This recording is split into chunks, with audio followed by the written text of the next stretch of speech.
Hello guys, our today's topic is analysis and design of impulse turbine.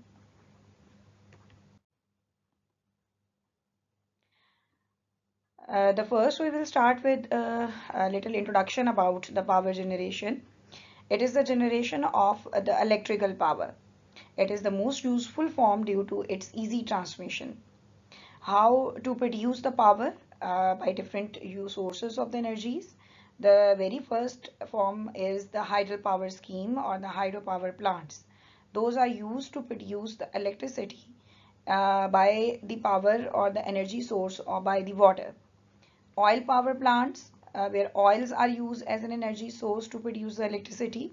Gas power plants, we may have coal power plants, we may have nuclear power plants, solar power plants, wind power plants, or tidal power plants. So the different source of the energies are used to produce the electricity as power.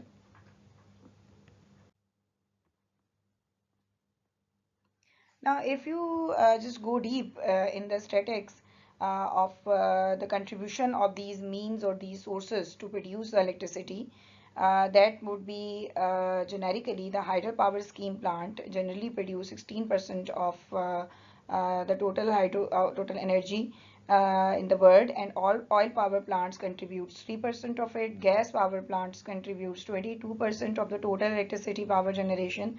Nuclear power plants contributes 9%, and coal power plants contributes 36%. So coal power plant will be considered as the major source of producing the electricity.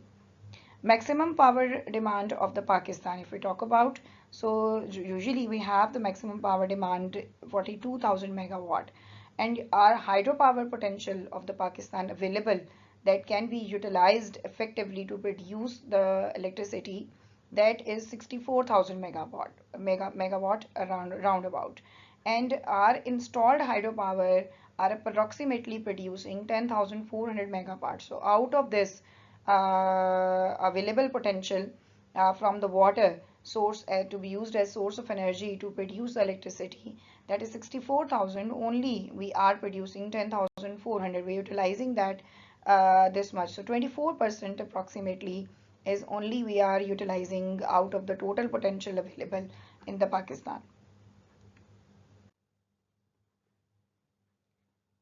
Now, if we talk about the main component of the hydropower scheme, so we have generically three main parts or main component of any hydropower plant. The number one will be called as interception work. This interception work will be called as dam or barrage. So if we see in the diagram, then this wall of the dam or the barrage is going to be constructed during the inside the flow of the water, like in river, in stream, in canals, usually the rivers. So where on the upstream side the heads will be increased. So usually the dam or barrage or any interception works will be designed and will be constructed to increase the available head or available energy on the upstream side. Once the head will be increased, then this increased head equivalent to its energy available will be forced to convey towards the turbines. Okay, so the turbine or the power plant will be a little bit far or in surrounding of your main interception works. So depending upon the physiological conditions, geographical conditions, these hydropower plants may be in the surrounding of the main interception work, dam or barrage. So for instance, in this diagram, the power plant being shown to be installed over here. So there would be a turbine installed in the power plant. So the water with containing all of this energy, this increased head, will be carried out through the conveyance work, usually called as the penstock or the head raise channel. So usually this conveyance work that is responsible to carry the water along with its increased energy towards the turbine, the hydropower machines, those are being called as penstocks or the head raise channels. So there would be a controlling gate installed at the start of the penstock so that the amount of the water or the discharges can be controlled to pass through this tunnel. And through this tunnel, the water will be carried towards the turbine. Now it depends that which type of the turbine is here. We may have impulse turbine, we may have reaction turbine. Usually these two type of the turbines being installed Okay, so if the impulse turbine is, then we need to provide a nozzle at the end of the penstock. It should be contracted. The dia of the penstock will be reduced to get a nozzle. Okay, and then from the nozzle, the jet will be produced, issuing, and that issued jet will be going to strike with its whole kinetic heads or kinetic energies, going to be hit to the plates or the vanes or the buckets of the turbine, and then this will be going to rotate. So in this figure, the turbine will be placed in a horizontal plane. Okay, the wheel of the turbine is placed installed in a horizontal plane, and shaft will be placed vertically. Okay, and this vertically shaft is responsible to convey or to transfer the RPM produced within the wheel of the turbine to the transformer, and then through the transformer, the electricity will be converted, will be, or generators will be installed there, and through the generators there will be a transformers installed. The electricity will be stored over there and carried through the power lines connected with the towers to the grid stations. So in that way, gradually to each unit the electricity will be transferred. So your powerhouse will be the third component of the hydropower scheme. That would be a turbine plus generator. Then the amount of the water will be no more of our use, because all of the energy is contained by the water will be utilized to run the turbine. Now all of the water with the same amount needed to be discharged out, okay, and towards the upstream side of the channel to the river. And this part or this component will be called as disposal work, and it is also called as tail race channel.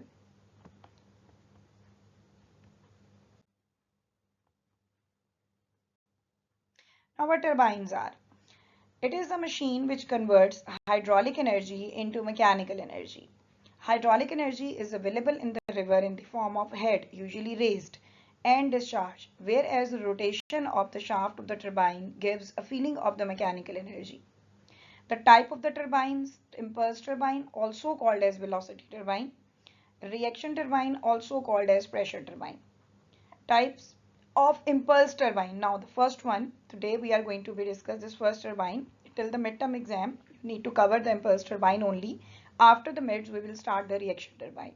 So impulse turbine further been having two types. The one is Pelton wheel and second is the turbo turbine. Okay, so the Pelton wheel is giving you the different shape and turbo turbine is giving you a different shape. Only with respect to the shape of the buckets, these are going to give you the different scenario. Otherwise, the common thing is these both type of the turbines are called as velocity turbine because the energy provided to the turbine to produce the RPM or to rotate it, it is due to the kinetic energy of the jet that been issuing from the nozzle, and at the back side of the nozzle there is a pipe, there is a tunnel that is called as a head race channel or penstock. There will be a penstock that is going to be carried water from the upstream side of the dam wall towards the turbine in the form of one tunnel, and that tunnel will be at the end will be just converged to produce the nozzle, and from the nozzle the jet will be issuing, and this is going to be strike going to hit with the buckets. The shape of the buckets will be different in case of Pelton wheel and in case of turbo turbine.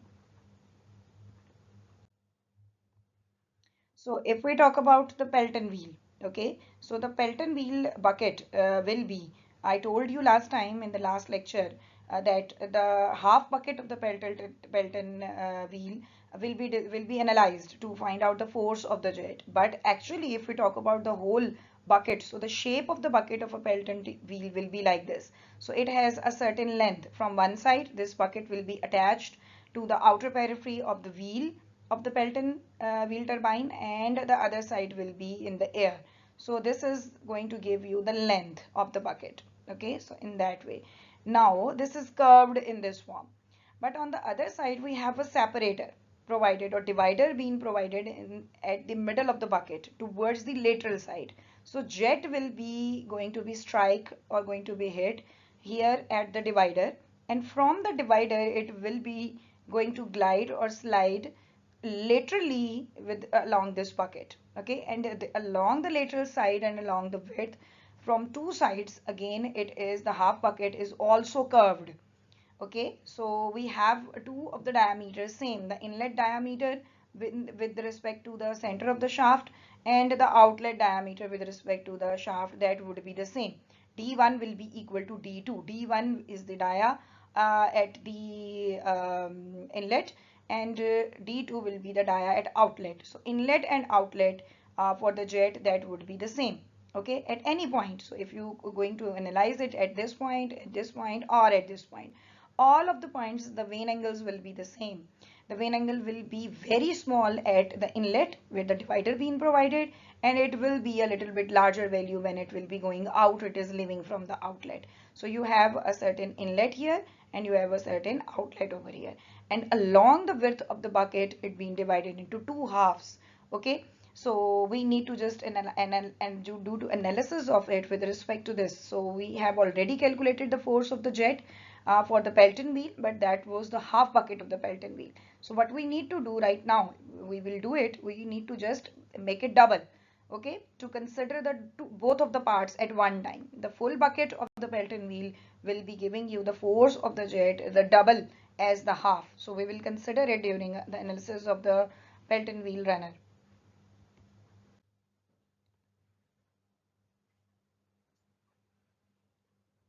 Now, continuing with the impulse turbine, in this type of the turbine, the total energy of the water is converted into kinetic energy in the form of a jet of water by providing nozzle at the end of the penstock.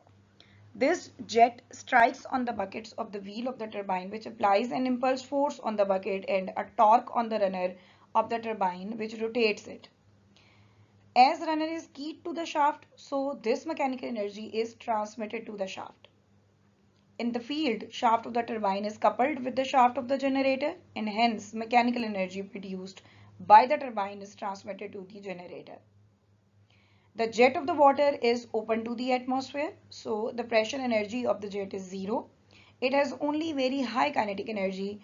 This is why, or that is why, impulse turbine is also called as velocity turbine. This is the reason that we are going to say it as velocity turbine. So this is the figure where we have the cover or the casing of the Pelton wheel. Outside of the wheel, we need to provide the casing or the cover, okay. And then at the center we have runner that being keyed to the shaft, and that shaft is coupled with the generator on the other end, okay.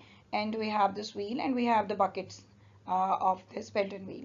So along the length we have the divider. This divider is not shown over here, but it's been going to be hit to the divider, and from the divider along the width it's been split into two halves, okay. And then there will be a force of jet produced as in reaction, and there will be an RPM u in this particular direction, in the forward direction, and it has a tangential or the peripheral velocity produced as RPM, and that RPM will be converted or transmitted to the generator. So we have the penstock with us. The penstock diameter will be reduced or converged to in the form of nozzle, and then from the nozzle the jet will be produced. So we have inside the nozzle another component produced, and one by one all of the components of impulse turbine we will study. So this is called a spear-headed needle, that is to close or open or to control the discharge to the nozzle. We will discuss it in detail in the coming slides.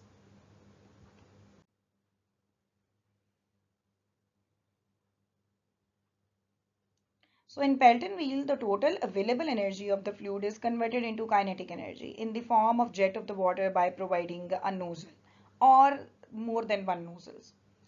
Jet of the water strike on the splitter of the buckets which are mounted on the periphery of the wheel as shown in the figure. Splitter of the bucket divides the jet of the water into two parts. Half jet of the water glides on one side and half on the other side of the bucket, exerting an impulse force on the buckets and torque on the runner, which will produce the rotation of the wheel. In this way, hydraulic energy is converted into mechanical energy. As jet of water is divided into two equal parts, so the shaft of the turbine is free of any axial thrust.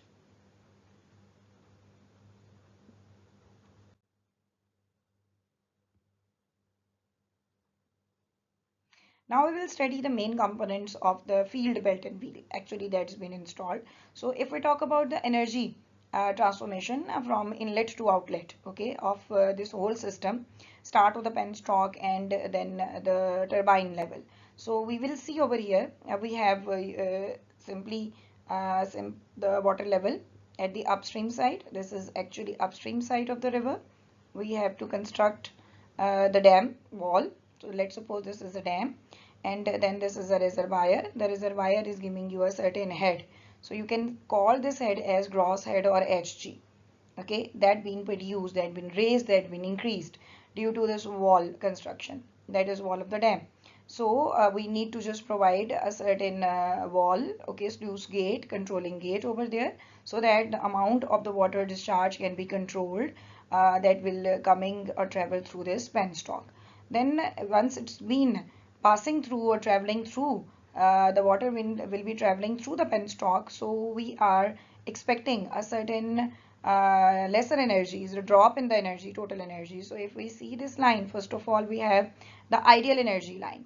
The ideal energy line will be giving you the without losses. Okay, ideally we are getting this line. Now once there will be a drop in the energy line, so that drop in the energy line should be equal to the head loss at the end of the penstock, where the nozzle just started. Okay, at the point where there will be a penstock, only the diameter is same throughout, so equivalent to the length, there will be a major head loss, and this major head loss will be, or the frictional head loss will be represented as HF. So the loss or the drop of the energy from the ideal energy line to the actual energy line, the real energy line, that should be equal to HF at the end of the penstock.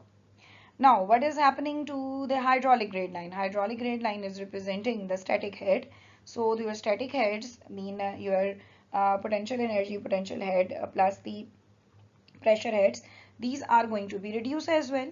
And once the diameter of the penstock is not increasing or not varying, so the difference between the energy line and hydraulic line will remain same.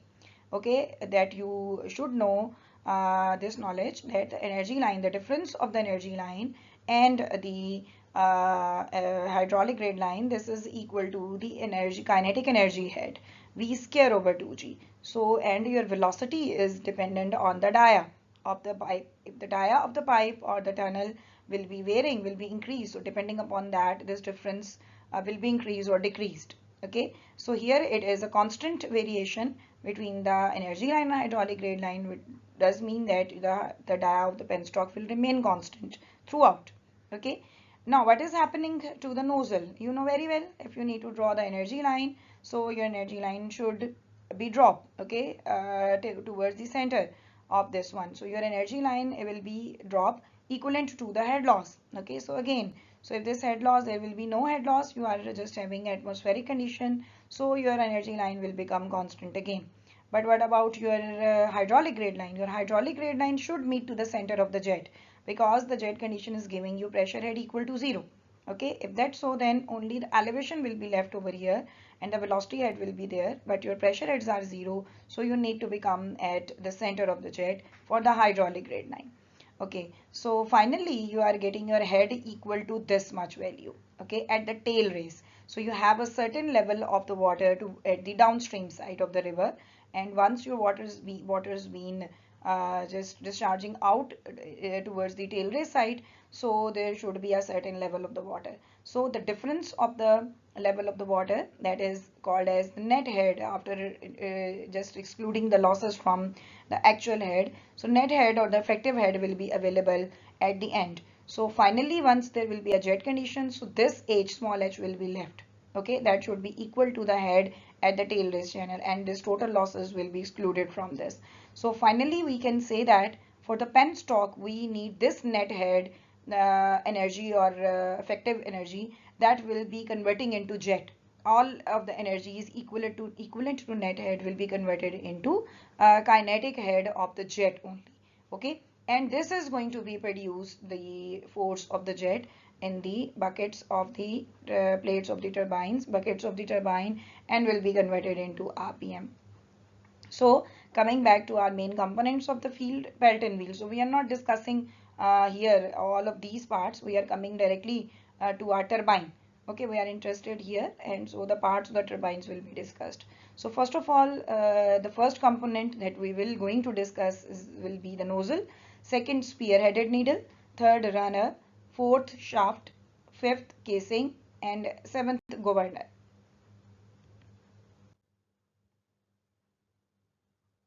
Now, first one, nozzle. It is a short converging tube fitted at the end of the penstock. The nozzle is so designed that the contraction ratio is optimum for the least losses, hence maximum efficiency. We have discussed this thing earlier as well, and you have discussed in fluid mechanics 1 as well, that what is the meaning of the contraction ratio. Contraction ratio is the diameter, the ratio of the diameter of the pipe and the diameter of the nozzle. So there will always be an optimum ratio exist. If you are going to be contract it less than this ratio, then there will be more head losses, the coefficient of velocity will be increased, and your energy will be reduced, okay, for just traveling through or passing through this nozzle. So we need more energy, so that for the optimum contraction, if you are just make this contraction very less, okay, so then this d1 and d2 is more, then even at after a certain limit you may get the lesser energies from the jet, okay. So we need that optimum ratio, contraction ratio, from the dia of the pipe to the dia of the nozzle, so that we can get the maximum efficiency, maximum kinetic head to be converted into jet. So the function, it converts the total energy of the water into only kinetic energy in the form of jet of water. So you can see over here, just forget about the spear-headed needle. We have the penstock. The penstock diameter will be contracted at the end, and then the water will be discharged out as jet of the water.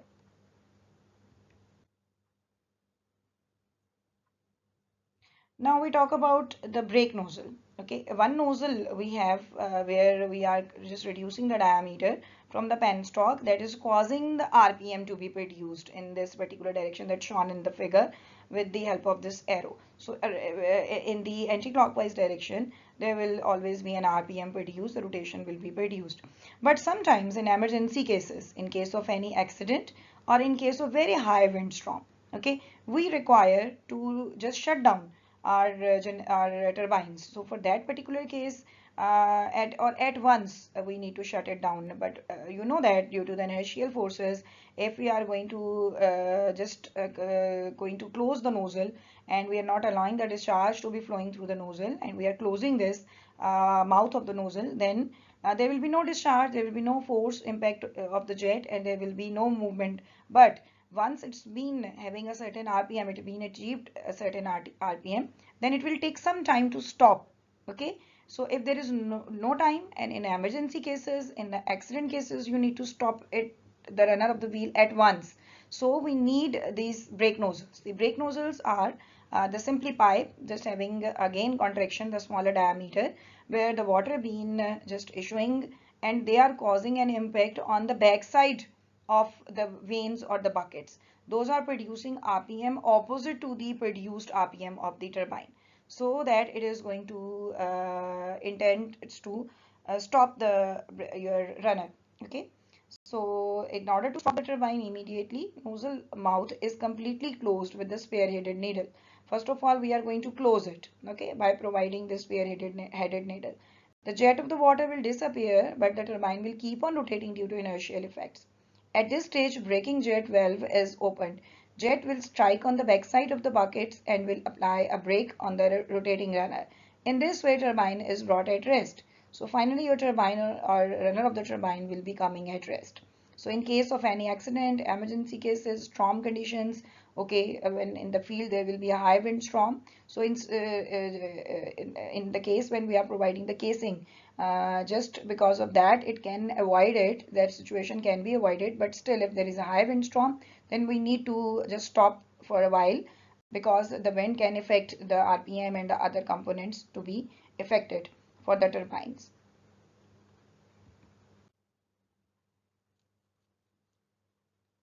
Second component is spear-headed needle. So it is a conical needle kept inside the nozzle and can axially move in the forward and backward direction by turning the handle accordingly. In the field, we are going to use the governor to control the movement of the spear-headed needle. It acts as a valve for the nozzle. The backward and forward movement of the needle increases and decreases the area of the flow, mean the discharge, respectively, which in turn changes the flow rate through the nozzle. So I told you earlier, this is the spear-headed needle. This is a simple rod, and that rod being attached with a spear kind of, or you can say a pointed end will be provided as spear, and this can be moved in both of the direction, in the forward direction and in the backward direction. If the more discharge is required to pass through the nozzle of the penstock, so we need to just keep to move in the backward direction. Okay, once it is required to reduce the discharge, so we need to close the mouth by moving the spear-headed needle in the forward direction. So in that way, the discharge through the nozzle can be controlled. And to control this discharge, and the movement of the spear-headed needle will be controlled by the governor. That would be another part of the turbine that will be attached to the spear-headed needle at the back end. Okay, this governor can sense that where we need the discharge to be increased and in what conditions we need to reduce the discharge, and it all depends upon the RPM. Okay, your RPM is responsible to see that what is the output efficiency will be created, output power will be produced by the turbine. So if the output power is required more, so we need more RPM of the turbine, and for the more RPM of the turbine, we need more discharge to be coming through the nozzle. So we can the governor can sense it.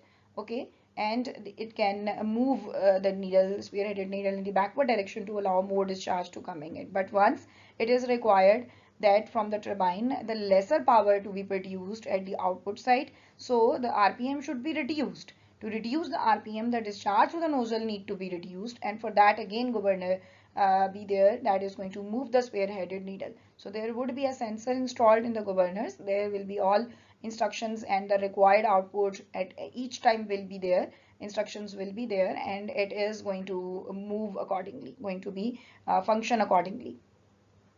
It acts as the valve. Okay, so by to close and open the mouth of the nozzle.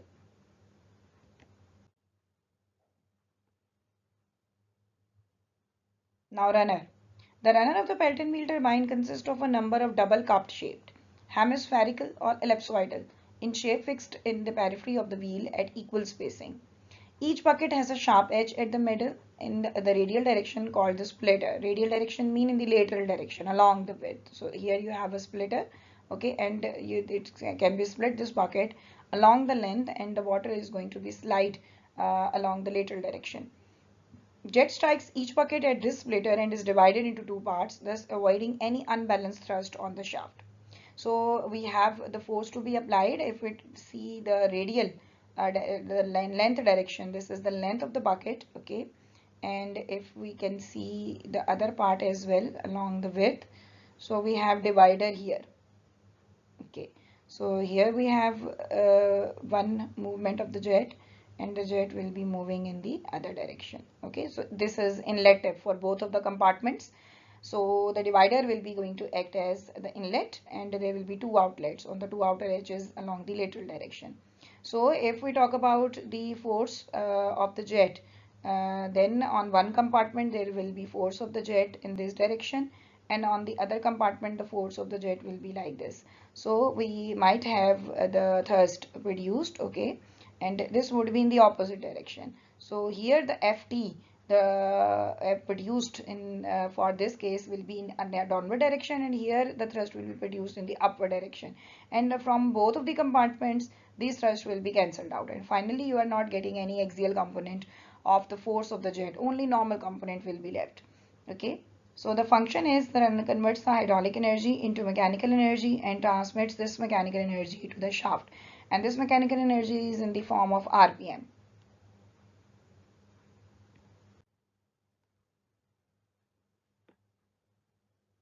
Next component is shaft. It is rotating rod of the turbine supported by the bearings.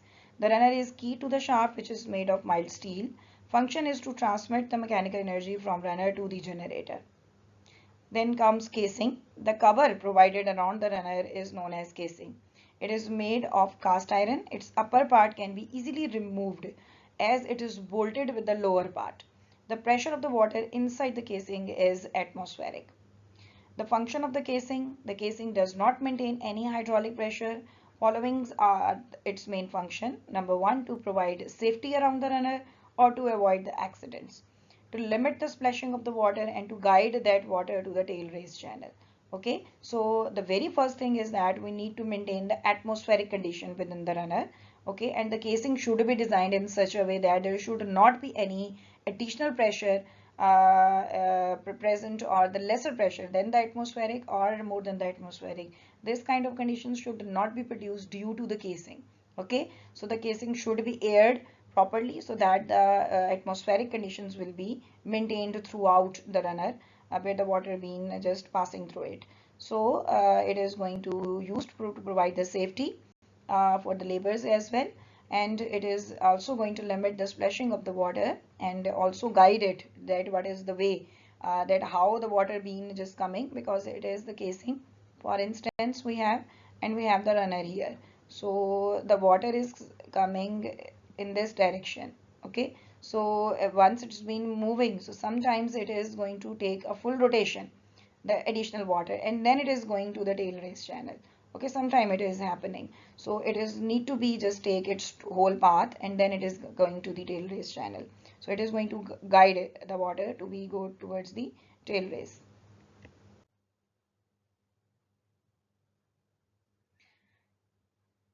So we have governor. Next component, it is the machine which helps the RPM of the turbine shaft constant equal to the normal speed. So what should be the speed or the RPM that should be maintained? If the normal speed will be, if the RPM of the turbine will be more than the normal speed or the optimum speed of the runner, then the governor should be control the amount or discharge the water using the spear-headed needle. And if it is less than that, then again the governor need to control the discharge. Okay, so this governor is actually work on the constant value of the RPM, that is called as normal speed. And this normal speed will be defined as the optimum speed that is going to ensure the best efficiency, maximum efficiency, even when the loads are fluctuating on the turbine. But loads are actually the losses, the friction losses. Okay, so in turbine and hydraulic machines and generators as well, generally we are going to call the frictional losses as loads. The loads of the turbine never remains constant.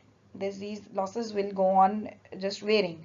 When the load on the turbine is increased, its RPM will reduce. So once the frictional head losses will be increased, then the RPM will be reduced as compared to the normal speed, due to which the efficiency will drop, and same is true for the vice versa.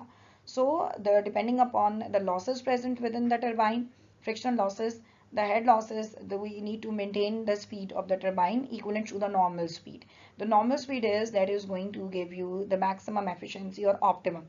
We can see in this graph as well. If we are going to draw the curve between the torque and the rotational speed RPM, so we will see that our power curve is also giving you an optimum value of the RPM. Okay, that is giving you the maximum power. If the RPM of the machine of the turbine will be more than this normal speed, then your power produced, the output power will be reduced. Similarly for the efficiency in percentage, if the efficiency will be increased by increasing the RPM of the turbine, at one point your efficiency will be maximum, and then it will keep on reducing due to the increased frictional losses or the loads on the turbine. So we need to keep this RPM as in called as normal speed, that is going to be give you the maximum efficiency and the maximum torque power produced by the RPM, and this will be maintained by the governor. So the governor can be equal, keep the RPM equal to the normal speed, normal RPM, the optimum RPM, and then the can control the spear-headed needle movement, and that is through the discharge control through it.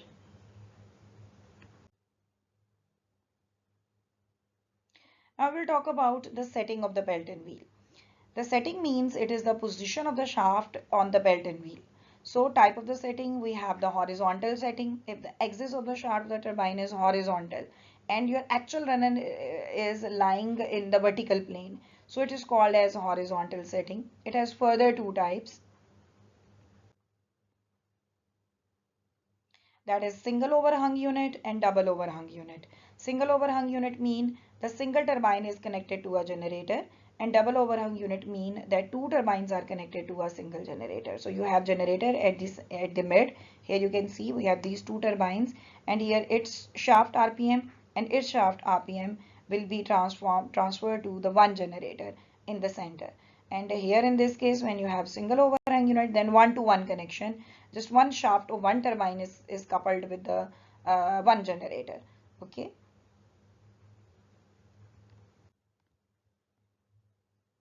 Vertical setting, where the axis of the shaft of the turbine is vertical. It has further two types: single jet Pelton wheel and multi-jet Pelton wheel. So this is horizontal plane. Okay, so where the turbine wheel be there, and we have the shaft in the vertical plane. Okay, in a horizontal plane, your Pelton wheel is lying. So we can have the number of the nozzles or the jets more than one. So the one penstock can be further divided into other parts. You can see over here, this is the single penstock that is responsible to carry the water. Okay, and then at each point here, at this particular point, the penstock will be just divided and just provided a nozzle at the end. Similarly, the water is just keep on coming from here. So some of the water will be coming through or passing through this side of the penstock by providing a nozzle, and then another one, and then another one. So in that way it is completing the whole circle. So you can see in this figure we have four number of the jets. Okay, four spear-headed needles, four nozzles being provided. One penstock will be divided into four further branches, so that the four number of the jets be there. So if we are keep on increasing the number of the jets, then RPM will be increased. So we have multi-jet Pelton wheel. Depending upon our normal speed, we can increase the number of the jet as well.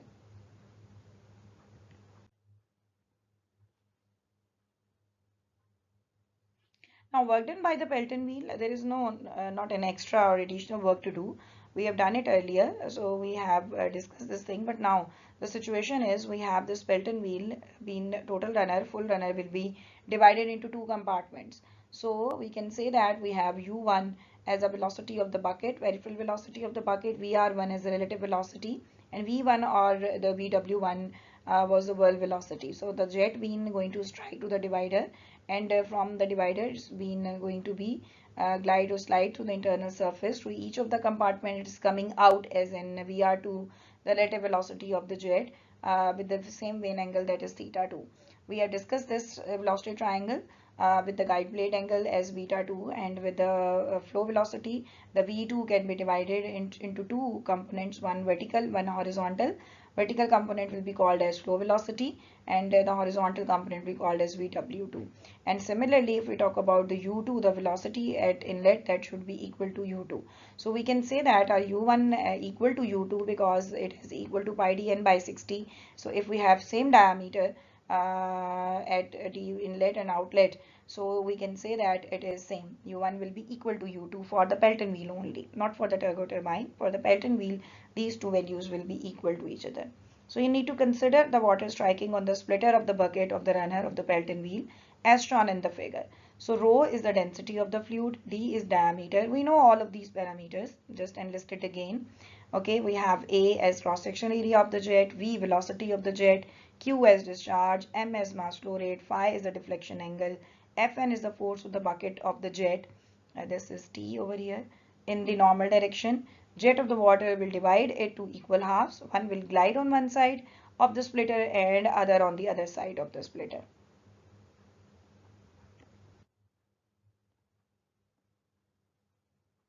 Then you need to define the velocity components: V1, U1, VR1, VW1, VF1, beta1, theta1, and then similarly all for the outlet tip.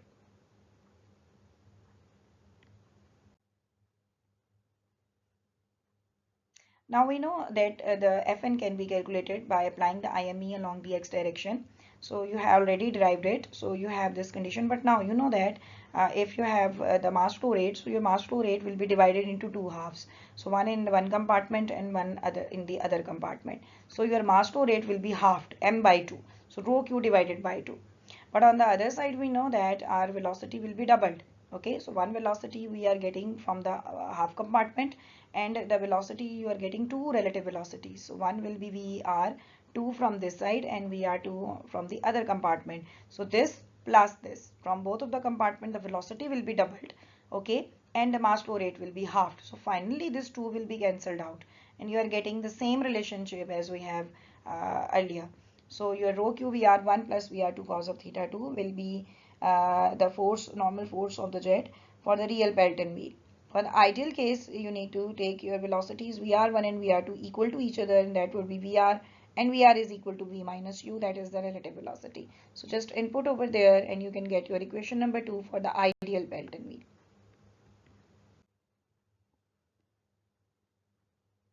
Similarly, and this is again the repetition, you have to find out the work done per unit second by the Pelton wheel, that is Fn multiplied by U.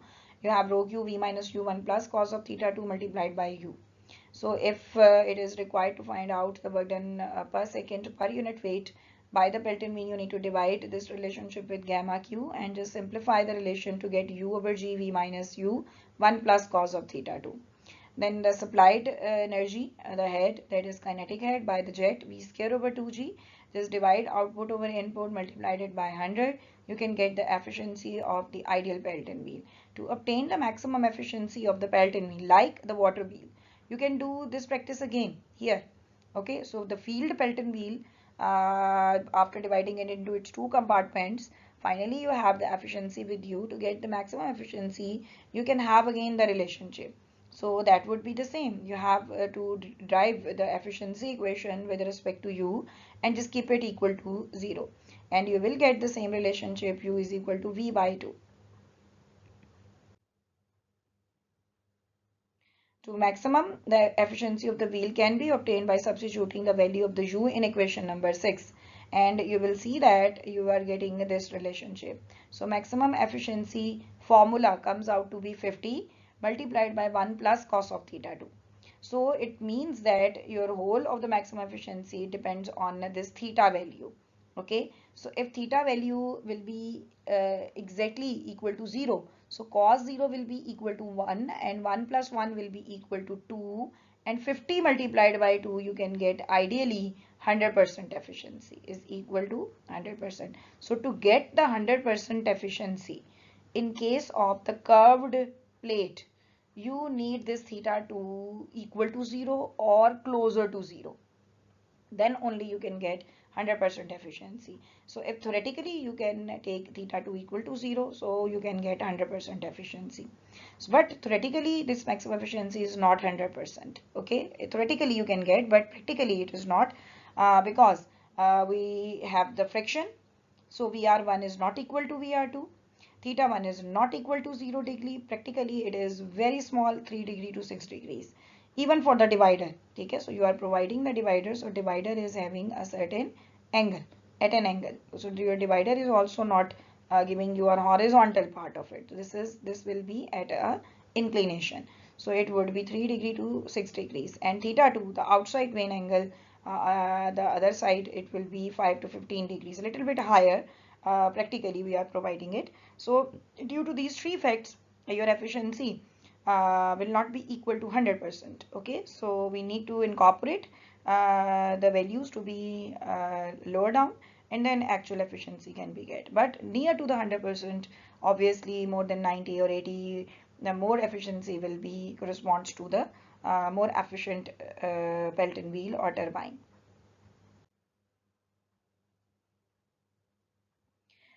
So if we talk about the different type of efficiencies of the impulse turbine, so one is the hydraulic efficiency that usually we are interested in, that it is the ratio of power developed by the runner to the actual power supplied by the water to the runner. So this hydraulic efficiency will be equal to power delivered to the runner divided by power supplied at the inlet. So we know these values, power delivered to the runner will be the output, okay, and input will be by the jet supplied at inlet. So we have already calculated this hydraulic efficiency. But mechanical efficiency, we're not interested in some of the time, most of the time, because it is the ratio of the shaft power output by the turbine to the power developed by the runner. Okay, so this is the one end of the shaft to the other end. So we have the runner with us. Okay, it is producing the RPM. So whatever the RPM being produced, that's been transferred to the shaft. So your mechanical efficiency mean that from one end of the shaft at the turbine and then the other end of the shaft, including the bearings and including the inner part of it, till the generator. The shaft need to be coupled with the generator. So from this to this, how much mechanical power will be transferred? Obviously, there will be a losses, mechanical losses. Okay, so here we are expecting the hydraulical losses, hydraulical energy will be lost, but here we are expecting the mechanical energy loss. So whatever the mechanical energy from one end of the shaft at the turbine level till the other end of the shaft till on the generator level, whatever the loss of the mechanical energy will be there can be calculated by using the mechanical efficiency parameter. So power at the shaft of the turbine divided by the power delivered by the water to the runner. Then overall efficiency can be calculated by multiplying these two. So the mechanical efficiency multiplied by hydraulic efficiency, that would be giving you the overall efficiency of the turbine.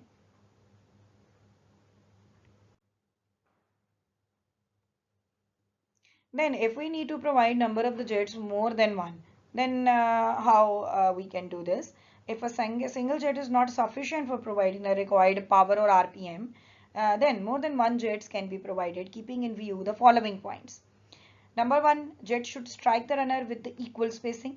Okay, how many numbers of, for instance, in this figure, this is shown that we are providing four a number of the jets. So for these number of the jets, there should be an equal spacing. Okay, so if here you are providing one jet, then the second jet needed to be for the four number of the cases should be provided at 90 degree. Okay, then next again at 90 degree, then again at 90 degree, and then again at 90 degree. So you need to divide this total 360 degrees into four equal parts. So if the two jets, then spacing should be 180 degree. If three jets, this should be equal to 120 degree each. If four jets, then 90 degree each. All jets must have same discharging capacity. Okay, so mean the penstock diameter to the nozzle contraction, that contraction ratio should be the same, so that the same diameter of the jet can be coming out with the same discharge and same energy. For all of the jets, you need to maintain this situation. Then we cannot increase the number of the jets as many as of. Okay, for instance, if we keep on increasing the number of the jets, then the action governing effect will be difficult. The governor will make it difficult to control all of the jets at the same time, because they need to control the discharge as well. First of all, the nozzle contraction ratio should be the same. Then the spear-headed needle movement, the closing and the opening should be the same, equal to each other. Okay, so if the spear-headed needle by the governor for even one of the jet will be varied from the other, so the discharge amount of the discharge coming through that particular nozzle will be different. So all of the spear-headed needle at the same time should be closing at the same ratio, should be closing the mouth of the nozzle for all of the jets, and it should be just move back to increase the opening and to increase our discharge. So the governor action will be very crucial in that particular case. Okay, so if we are keep on increasing the number of the jets, then obviously there will be more losses. For one jet, there will be one hydraulic efficiency obtained, one hydraulic losses be there. If we go keep on increasing the number of the jets, then the hydraulic efficiencies obtained will be keep on reducing. Although the RPM will be more, but still there will be more losses. So to reduce the losses, to keep on smoother efficiency or the function of the governor and the movement of the spear-headed needle by the governor, we need to keep limit for the number of the jets, and this limit is maximum 6 numbers of the jet. Okay, usually in the field we are providing not more than 6 number of the jets we recommend.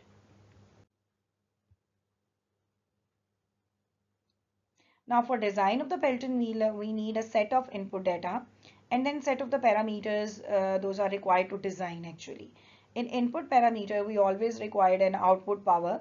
We require the capital H that will be defined as the net head available at the base of the nozzle.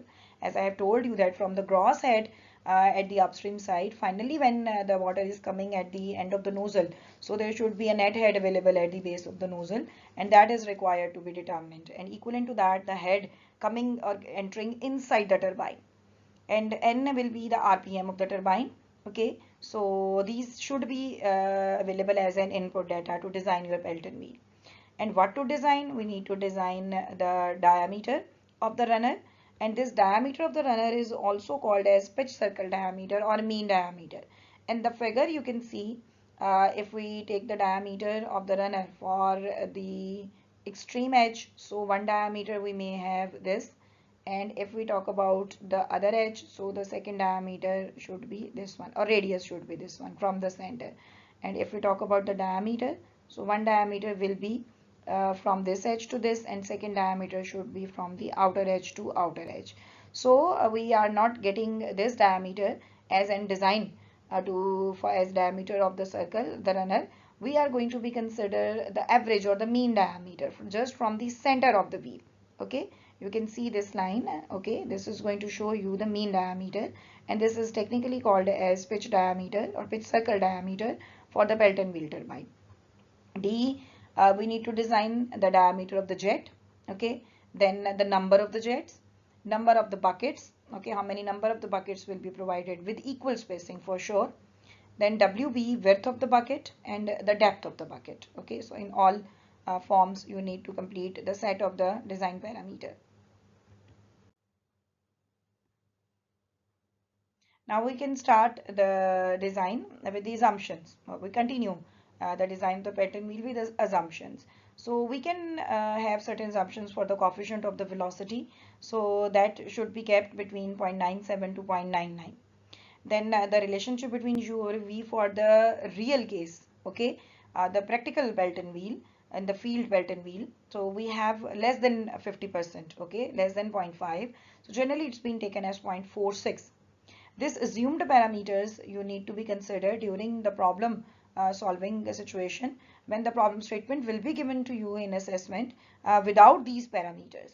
Okay, then you need to assume it to solve to design your Pelton wheel. If those are given specifically, then use the specific values.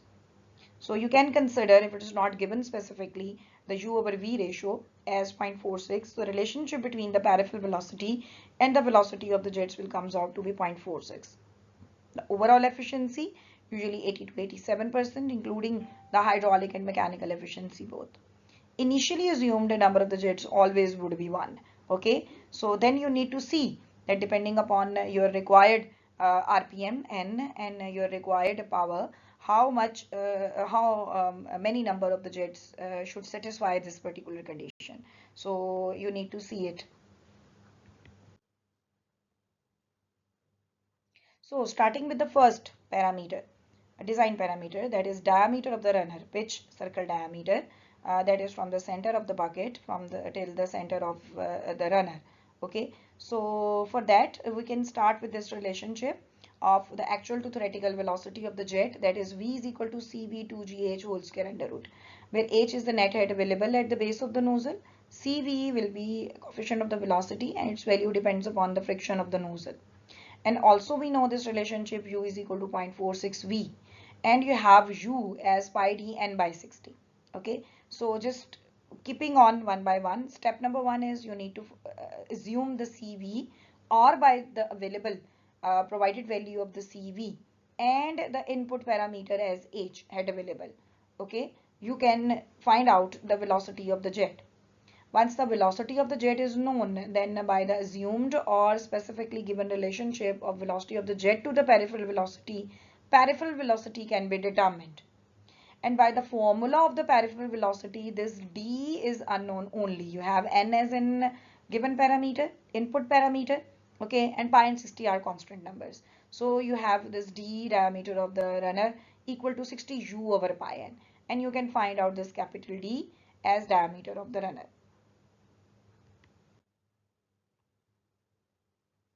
Now second parameter is diameter of the jet. Initially find out the discharge which is required to produce P naught using overall efficiency equation. So we have overall efficiency as a known parameter, as an input parameter. P naught is the required input parameter and H is input parameter. These three parameters will be provided to you. You know what is the output. We need about output from the turbine. We need how much overall efficiency from the turbine and how much head is available. So all of these being analyzed at the first stage and used as an input data. Now only the discharge corresponding to these input values is required to be assessed. So your Q or discharge will be equal to P naught over gamma mu naught capital H. So for corresponding to this discharge that will be assessed based on the input parameters, we can find out that how many number of the jets will going to satisfy this amount of the discharge. to produce the required RPM. So assuming the single jet at first, for first trial, you can assume the number of the jet equal to 1. Okay, and then keeping this jet equal to 1, you have to find out the discharge formula. You have to input the discharge formula as area into velocity. In the formula of area, you have pi d square by 4, and this is the area of the jet and this is the velocity of the jet. So this d small d will be equal to the dia of the jet. Okay, you can see in the figure as well. Small d is the diameter of the jet, and corresponding to that cross-sectional area of the flow will be pi d square by 4. So here you can get this d by the known value of the discharge we have already assessed or calculated. So your d will be equal to 4q over pi v and whole square under root. So whatever the d value you are getting, you need to check it. Okay, the range of the diameter, that there should be a relationship between diameter of the jet to the diameter of the runner. Okay, that should be from d by 18 to d by 9. So your d that you are going to be calculate, it should be lie in between these two values to with respect to the capital D dia of the runner, d by 18 to d by 9. If the dia of the jet is not coming in between this range, it is coming just out of this range, then you need to reconsider it. If it is less than d by 18, then it is okay. You can provide the simple one jet. Okay, but if it is greater than d by 9, so you need to go for the more number of the jets.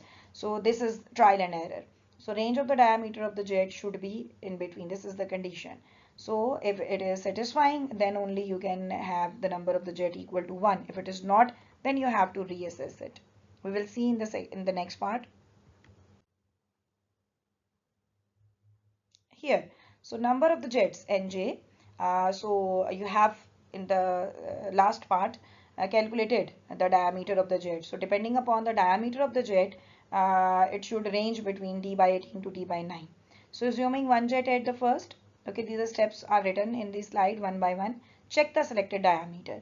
If d is less than d by 9, so it is okay. But if it is greater than d by 9, so it is the one jet is not satisfying the required output, the required RPM, and the required overall efficiency. So we need to revise it by increasing the number of the jets. So you need to do the second trial assuming 2 jets.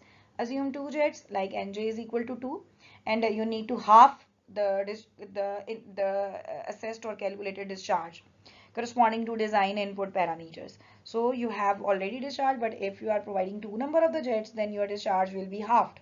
Okay, it will be equally distributed among the 2 jets. So the diameter of the jet now will be calculated for this new value of the discharge, that would be q by 2. Initially present discharge will be halved, and corresponding to that you need to find out the new value of the d, and again check it. Okay, if this new value is coming now less than d by 9, so it would be okay. But if it is again coming more than d by 9, then you need to do the third trial assuming 3 jets. Okay, and then repeat step until check satisfied, or the number of the jets will come equal to 6, because we are not practically providing number of the jets more than 6. Okay, so till the 6 number of the jets, you keep on checking it and keep on doing your trial by making q by 2 first. If you are just after that you are doing third trial for number of the jets equal to 3, so you need to make your discharge just 1/3 of it, total discharge divided by 3, and then this value 1/3 of the discharge will be used in this formula to get new value of the d. Then again check it against d by 9 value. If it is less, then it is okay. If not, then 4 number of the jets needed to be considered. Then number of the buckets. For large number of the buckets, discharge of the jet will get disturbed and it will cause too much friction. So too many buckets should not be provided. This is the key point while selecting the number of the buckets. So too many buckets are not desirable or requireable. So with equal spacing, only the number of the buckets, those are going to be satisfy the less frictional losses, and the hydraulic losses will be preferred. If buckets are largely spaced on the other side, if we are going to reduce the spacing and the lesser number of the buckets will be provided with large spacing in between, then jet will get wasted. Okay, while one plate or the one bucket is required to take place of the other bucket during the rotation.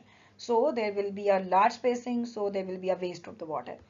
Then for a particular duration of the time. So very less number of the buckets is also not good. So we need to do our analysis for the optimum number of the buckets. Hence the number of the buckets over the runner should be suggested so that frictional losses and the water wastage is minimum. An empirical formula suggested to find out the number of the buckets is as follows. That's been derived based on this relationship.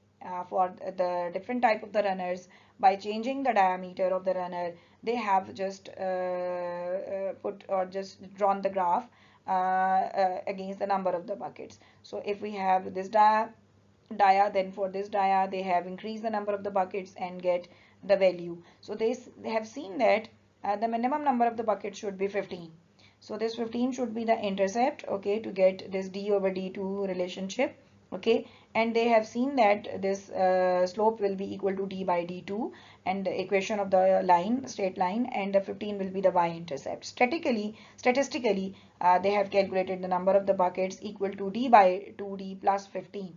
So we are using this relationship directly with for us, that is the empirical relationship where d is the diameter of the runner and small d is the diameter. So this is going to state that the minimum 15 buckets should be provided on the runner. Okay, we have a certain relationship d over d2. If this d over d2 comes out to be less than 1, so you have again the value 15 plus 0.9, 0.1, 0.2. So you need to just round it up to the higher side. So always you are getting a maximum number, a minimum number of the buckets at least more than 15 or equal to 15. Then lastly, the width of the bucket should be kept 5 times of the dia of the jet, and the depth of the bucket should be kept 1.2 diameter of the jet.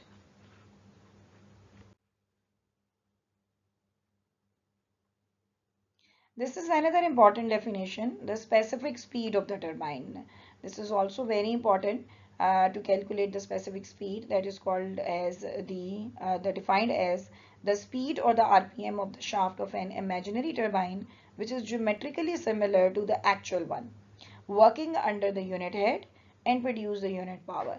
So it is represented through the following formula. Ns will be equal to n RPM of the runner actual turbine and whole square root of P naught divided by the net head available raised to power 5 by 4.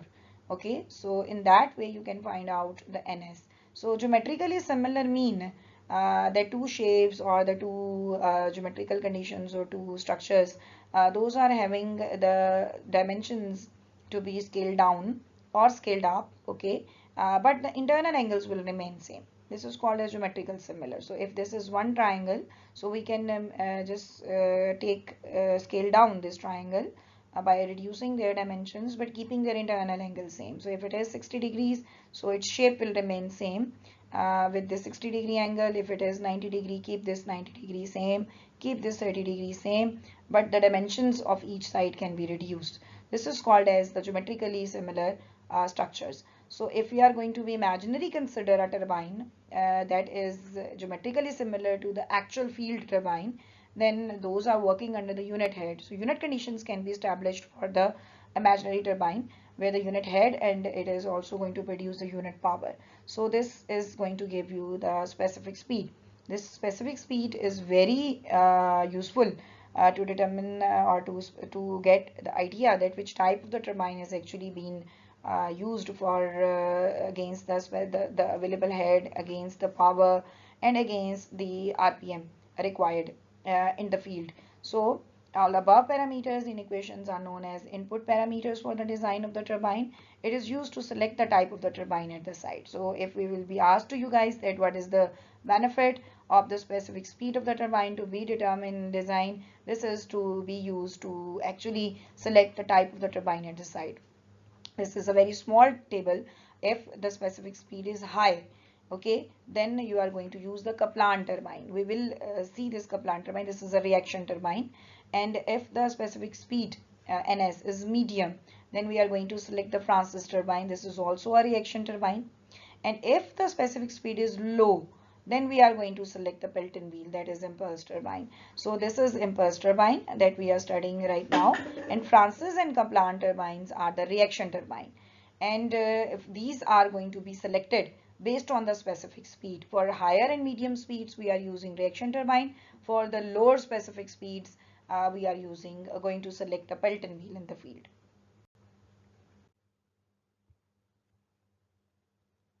So numerical problems, it is very straight numerical problem where the turbine being given in your problem statement as Pelton wheel. The head is 30 meters. Discharge is 41 meter cube per minute, and you need to just convert it into SI units as meter cube per seconds. Phi is the deflection angle equal to 160 degrees. You know that if the phi deflection angle is given, then by the relationship of 180 degrees minus phi, you can calculate theta 2, the vane angle at outlet tip. That comes out to be equal to 20 degrees in this particular case. U is the peripheral velocity. This is given as 15 meter per second.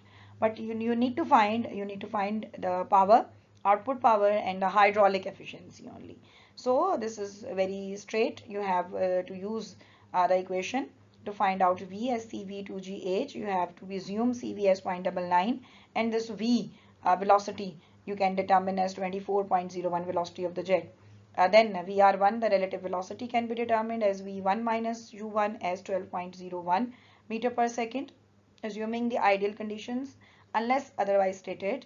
So here you have not given any condition of frictional losses. So VR1 is equal to VR2 equal to 12.01. So you need to apply the IME along the x direction. You have this relationship already with you, that is VR1 plus VR2 cos of theta 2. Just input your values. So you have theta 2 with you. You have VR1, you have VR2, and you are getting your answer as 15.910. Once the force, normal force is there of the jet applied on the bucket of the Pelton wheel, so you can multiply it with the peripheral velocity to get work done per second. This will be equal to output power P naught. And once the input V square over 2G, the work done per unit weight by the Pelton wheel will be equal to kinetic energy, that would be V square over 2G. So you can use this formula to get the input power, that is 28.5, to output divided by input will be equal to not this one. This is work done per unit weight by the Pelton wheel. So Fn divided by U multiplied by U divided by gamma Q. So this should be the final output.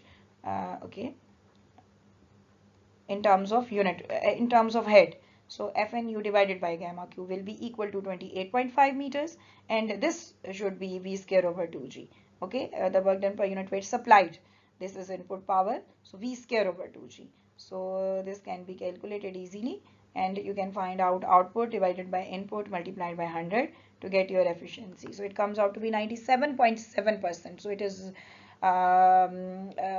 okay, fine. So we are just having almost the relative velocity same, but due to the change in the angles, theta angle, that is 20 degrees, so you are getting a somewhat lesser efficiency. If you are taking this theta equal to 0, so you can get maximum efficiency, that is 100%.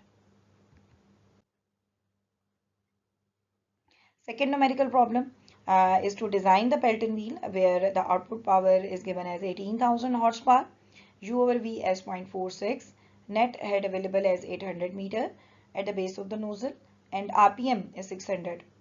So you have to assume or given CV as 0.97, and this D over D as 1 by 15. Mean if the ratio of dia of the jet to the dia of the runner is specifically given in the numerical problem, no need to check it against the condition D by 9. D by T into D by 9. Okay, we have discussed earlier. So if it is open, then you need to check against D by 9 relationship. But if it is not given, specifically this relationship is given as 1 by 15. So it is already in between. You can see. Okay, so it is in between D by 9 and D by 18 because it is 1 by 15. So if D will be going on other side, so D will be equal to capital D by 15. So this is already in between that range. So you need to use only this specific relationship. Mu naught is 85%. You need to find out the number of the jets, the dia of the runner, dia of the jet, and the peripheral velocity. So to do that, we have our power in horsepower. You need to convert it into watts by multiplying it with the conversion factor 746. And you have to start with the velocity of the jet as CV2GH. That comes out to be 121.5 meter per second. Then you can find out the peripheral velocity by taking this relationship 0.46 into V. That comes out to be 55.9 meter per second. This is one of the required parameter as well for this design problem. Capital D, the dia of the runner, that will be equal to 60 U over pi n and comes out to be 1.78 meters. Now the third one, this is the first required parameter U. This is the second, capital D. Now you need to find out the dia of the jet. This is number 3. Okay. So for the dia of the jet, we have already specifically given this relationship. So just use capital D to get your D as 0.11 meter. Okay. You have your efficiency, overall efficiency as P naught over gamma QH. So you need to find out the discharge. Okay. For the number of the jets. So this should be number 4. So the number 4 parameter is the number of the jets. How many number of the jets be there? So one discharge against the small d we can determine, and one discharge against the required parameter we have already. So our required discharge against the design parameter P naught, that is the output power that should be available, should be provided by the turbine. So your efficiency should be provided by the turbine, and H, the net available, should be equal to the given. So these are given parameters, input parameters, all are there. So depending upon that, the required discharge can be determined as 2.01 meter cube per second. Okay, and the second discharge is the discharge against your D.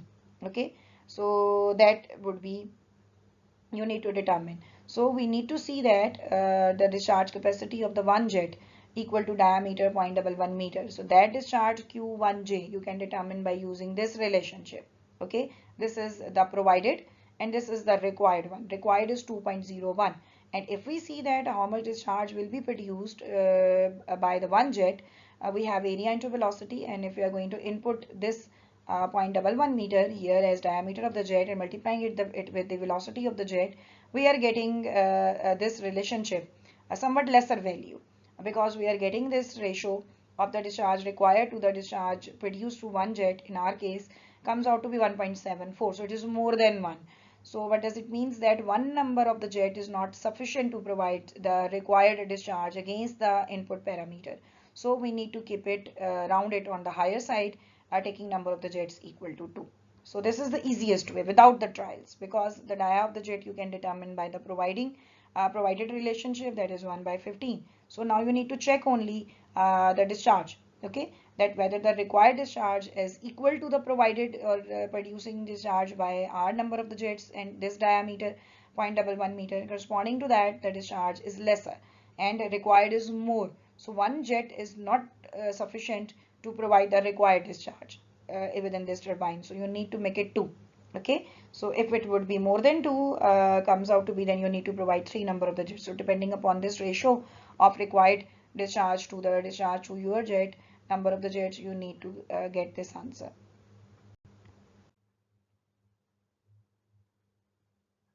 Now next problem statement is almost similar. You need to design a Pelton wheel where the power is 800 horsepower, U over V is 0.46, head available is 150 meters, RPM is 360, and 0.98 is CV, and the overall efficiency is 85%. So you need to determine the number of the jets, the dia of the runner, dia of the jet, peripheral velocity, width of the bucket, and dia of the bucket. So for that, all you can do where the power need to be converted into watts by multiplying it with the conversion factor horsepower to watt. Then you have the velocity of the jet, 53.16 meter per second. The peripheral velocity is 24.45 meter per second. Capital D is 60 U over pi n, that is 1.3 meters. Then corresponding to your required input parameters, overall efficiency, output power, and the head available at the base, net head available at the base of the nozzle, the discharge comes out to be 0.477 meter cube per second. So we need to decide the number of the jets and the dia of the jet depending upon the satisfaction of this requirement of the required discharge. So first of all, we can assume nj is equal to 1. There is no specific relationship between a small d to capital D is given. So you need to do the trials. So first of all, you can assume number of jet is equal to 1. So if you are going to determine the discharge, sorry, the dia of the jet corresponding to the discharge, okay, that is due to this one available required, so that is 0.477. So just input this 0.477 required discharge here in this formula, and corresponding to that you can determine the dia of the jet. That comes out to be 0.11 meter. Now check it against capital D by 18 to capital D by 9 condition. So it comes out to be less than D by 9. Okay, so this is 0.11. We have capital D equal to 1.3. So 1.3 divided by 9 comes out to be less than 0.11 meter. So mean your number of the jet equal to 1 is okay. So if that is okay, then you can use this D. If that would not be okay, then you need to keep on increasing the number of the jets, okay, till this value will be satisfied, this condition will be satisfied. So WB is the width of the bucket equal to 5 times of D, and DB will be the dia of the bucket. Here it is not required to find out the number of the buckets. Okay, so if number of the buckets will be required, then you need to use this relationship, capital D divided by 2 multiplied by D plus 50. Okay, so here in this particular case that was not required, but anywhere in problem statement, in your assessments or in your exams, if it would be asked to you, then you can use this relationship, capital D over small d multiplied by 2 plus 50. This is for the number of the buckets. Okay, so in that way we have covered almost all of the aspects to design the Pelton wheel turbine, all of their components and the required parameters as well. Okay, so now keeping this domain, you can just solve the numerical problems in your textbook, and you can prepare it for the exam. Okay, thank you so much.